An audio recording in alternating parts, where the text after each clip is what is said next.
Carpe sus. When hog hunting up in St. Joe, Texas, where I discovered a lot of rooting in the front pasture, that rooting being made by this guy.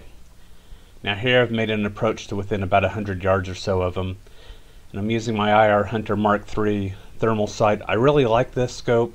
It works well at long distance. It also works well inside of 100 yards, as seen here. At this point there's a light breeze blowing in the general direction of the hog, but he didn't appear to notice me, and I don't try to get any closer. So I decide to go ahead and get lined up on the shot and try to get steady up on him. The first shot connects, second shot is low, third shot connects, this shot is low, and the last shot drops him. He was a good sized boar that came in at 245 pounds.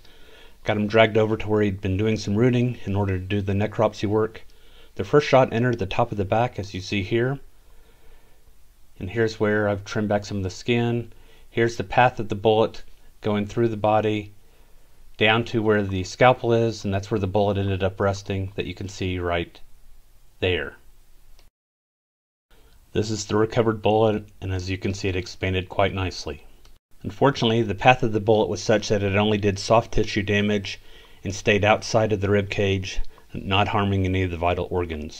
The second shot that connected impacted here, traveling down the side of the body, as seen here with the skin pulled back, with a very nice permanent wound cavity that extended into the hip region. Probing the wound channel, I would guess that the bullet ended up about here, but in trying to remove the bullet, I ended up piercing the intestines, and that put an end to that attempt. The third shot was not externally visible, and I did not realize where it was until I peeled back the skin and could see the penetration here.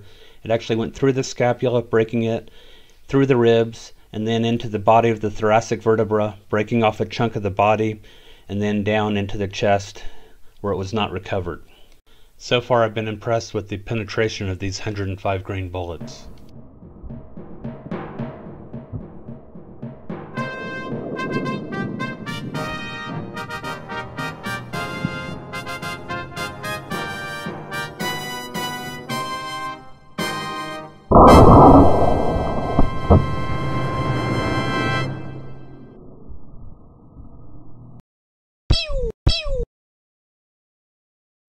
Carpe sus, my friends.